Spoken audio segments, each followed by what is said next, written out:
पण त्या बोरूला कुठं ठाऊक येते?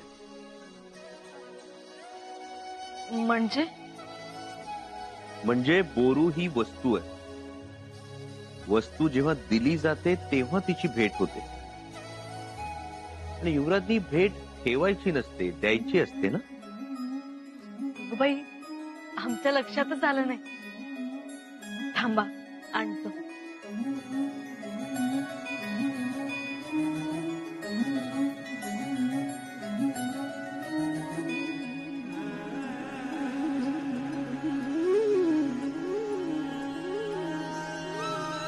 युवराज, तुम्ही आमच्यासाठी काव्य बांधलं, आमचा एवढा सन्मान केला, त्यातून उतराई होण्याचा आमचा छोटासा प्रयत्न.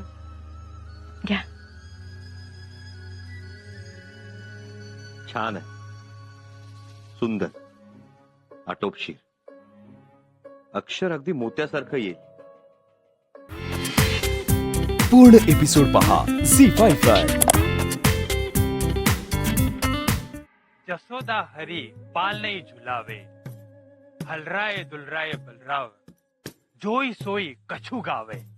मेरे लाल को आओ निंदरिया, काहे मात्र आती सुलावे. तू काहे न बेग ही आवे, तो का कान्ह बुलावे. वाह वाह वाह वाह. नंद के सदन में नंद के भुवन में आनंद आनंद कैसा छलकाए रे. नंद के सदन में नंद के भुवन में आनंद आनंद कैसा छलकाए रे. अगन गगन में पवन कहता रे, अगन गगन में पवन कहता रे, मुरली मधुर कौन बजाए रे. शाम हुई सखी शाम आया, शाम हुई सखी शाम आया, नाम गोविंद गोपाल मन भाया, नाम गोविंद गोपाल मन भाया. वाह वाह कलश भैया, वाह वाह. बहुत अच्छे, सुंदर रचना, अद्भुत कविता. धन्यवाद, बहुत धन्यवाद. बैठो बैठो कलश, एक दो पंक्तियां और सुनाइए ना, बड़ा अच्छा लगता है. हाँ, क्यों नहीं. हमारी एक भक्ति पर रचना है, वो सुनिए.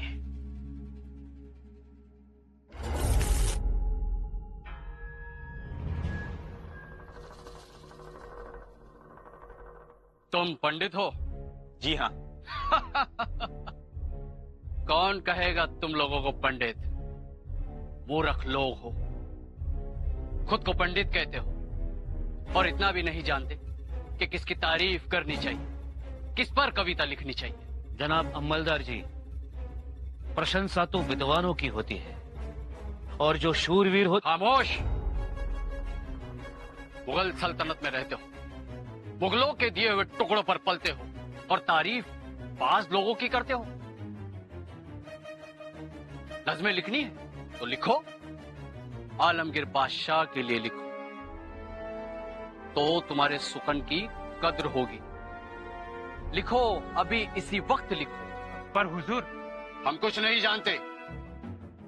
आज दोपहर की नमाज तक नज़्में लिखकर हमें सुपुर्द की जाए, वरना हमसे बुरा कोई नहीं.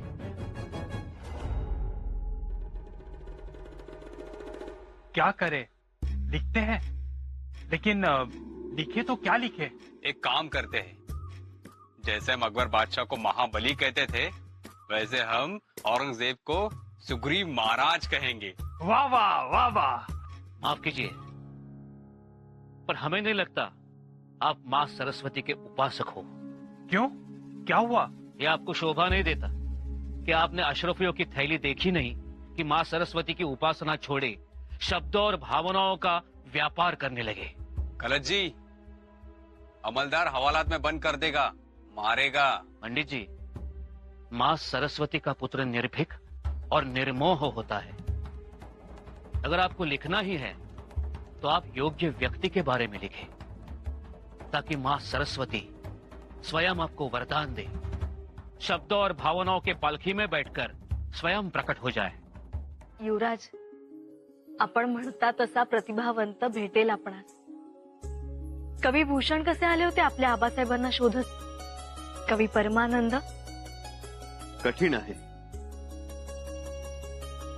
का? कारण आतापर्यंतचा अनुभव तसा आहे आमचा. येसू आम्हाला आमच्या वयाचे तरुण भेटतात, पण ते आमचे भक्त होऊन जातात.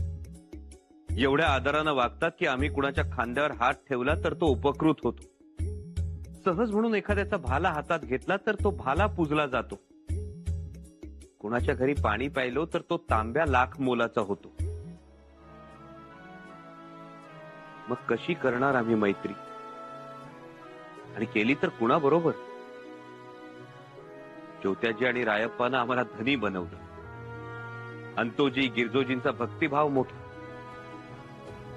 तेही खरंच. आणि याचं कारण अगदी सोपं स्पष्ट आहे येसू. याचं कारण म्हणजे आमच्या भोवती असलेलं राजवलय. आम्ही जन्माला आलो ते महाराजांचं मूल म्हणून, वाढलो ते स्वराज्याचे युवराज म्हणून. कुणी आम्ही राजपुत्र आहोत म्हणून भांबावून जातो, तर कुणी शिवपुत्र म्हणून आम्हाला देव्हाऱ्यात बसवतो. त्यामुळे आम्हाला भेटणारा प्रत्येक माणूस आमच्याशी अंतर राखूनच वागतो. हो ना, आम्ही पाहत आलो. म्हणूनच आमच्या खांद्याला खांदा लावून राहणारा सवंगडी मिळणं कठीण आहे येसू. हो, असं कसं? 2-3 बालपणीचे सवंगडी तर विसरलात तुम्ही. बालपणीचे सवंगडी विसरलो? हो, कोण? आठवा. तुम्हीच सांगा. मिर्झा राजे, दिलेर खान, औरंगजेब, मिया अमीन बक्षी, औरंगाबादचा शहजादा. हे होय, गंमत केली. गंमत तर आहेच येसू. पण येसू, ज्या दिवशी ही आमच्या भोवतीची गमतीची वलय नाहीशी होतील ना, त्या दिवशी आम्ही खरे नशीबवान.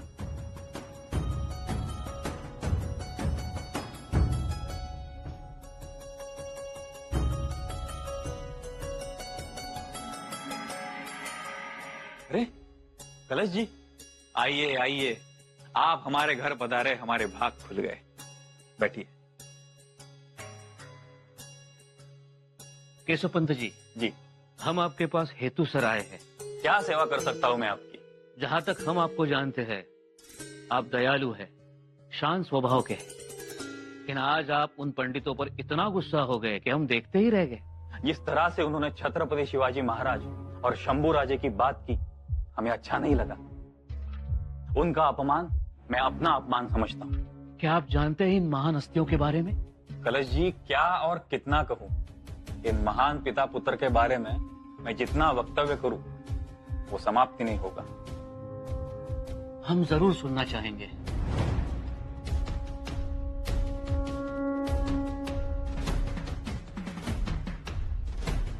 नौ साल के थे. जी हाँ, जब बादशाह के काल कोठड़ी से वो छूटे तो बादशाह ने उन्हें जीवित या मृत पकड़ने का फरमान जारी किया.